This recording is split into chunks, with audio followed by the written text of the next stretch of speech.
Happy Hanukkah. Adam Taxin here with Rabbi Avi Rubenfeld of Chabad of Chesterfield, which is in the outer suburbs of St. Louis, as opposed to the inner suburbs, which got a lot of attention, Ferguson, in the last few months. But we are talking about Hanukkah, and specifically here, Hanukkah and the war on women, a catchy term that the Democrats are going to phase out because it didn't work too well in the last election. And of course, that is just to hook you. But Rabbi, thank you for joining me, and tell us about how Hanukkah relates to on the war on women, or at least a war on women. Sure, thank you, Adam. And the war on women that you're referring to is something that we discussed just recently on our Torah in 5 daily conference call that we do at 12:20 Central Time. Everybody's always welcome to join that. But the war actually was almost a little known fact about Hanukkah, and celebrated by having women in particular observe Hanukkah in a greater way, in a sense, than men do.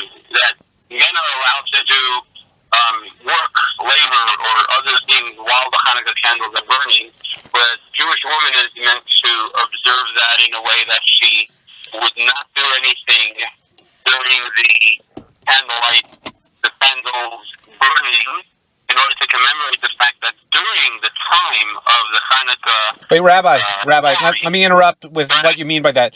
Do you mean that while the candles are burning, she can't prepare, for example, Hanukkah potato pancake latkes? She can't cook. That's the man's job. The man's job is to do the latkes while the woman's candles are burning.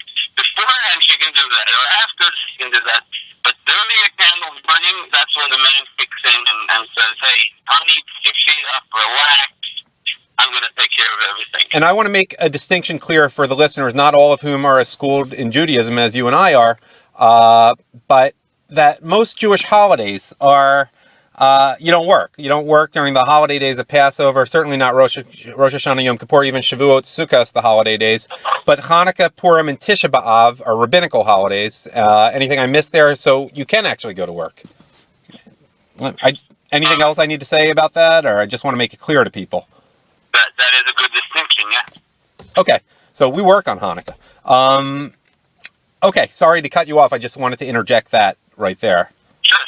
So the reason for that, and the reason for that distinction in practice, again, that's not during the entire Hanukkah. That's just during the time when the candles are burning, is because during the time when the Syrian Greek army was occupying Judea, or today known as Israel, the Greek general, the Syrian general, and the reason why there's that interchange between Greek and Syrian is because the Syrians are the ones who conquered Greece, but in a certain sense, Greece conquered Syria because the Syrians fell in love with the Greek culture, which is what led to the Hellenistic movement, trying to force other nations to worship the way they believed and the way they observed. Sort of like the German barbarians in Rome. That's happened throughout history a number of times, but Greece was a very attractive culture.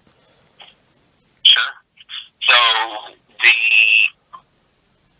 reason for the women, in your words, the war on women, was the general actually set out a terrible, horrible decree that wasn't just disgusting and horrific for us, but it was intentionally meant to ruin the morale of the Jewish people, because one thing that the Jewish people have always been able to pride themselves on is the purity within Judaism and the Jewish people. So prior to any Jewish girl being capable of getting married, the decree was that, and they would oftentimes just kidnap a girl as well, the decree was that they have to be violated by the Greek general.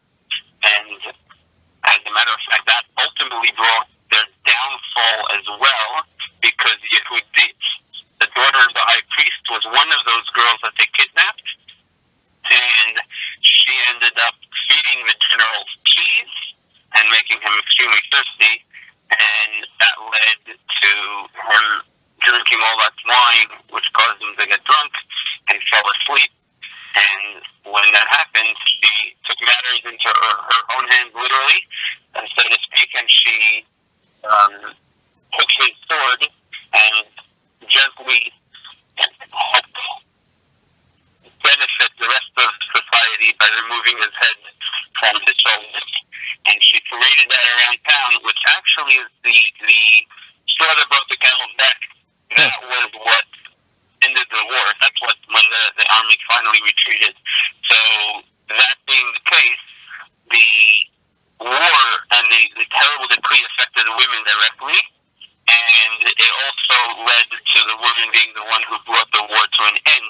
As a result of that, therefore, we commemorate that by the women observing Hanukkah in a greater fashion to some degree than the men do. You know, it's funny. I want to give people something to relate this to. I don't know if you've seen the movie Braveheart.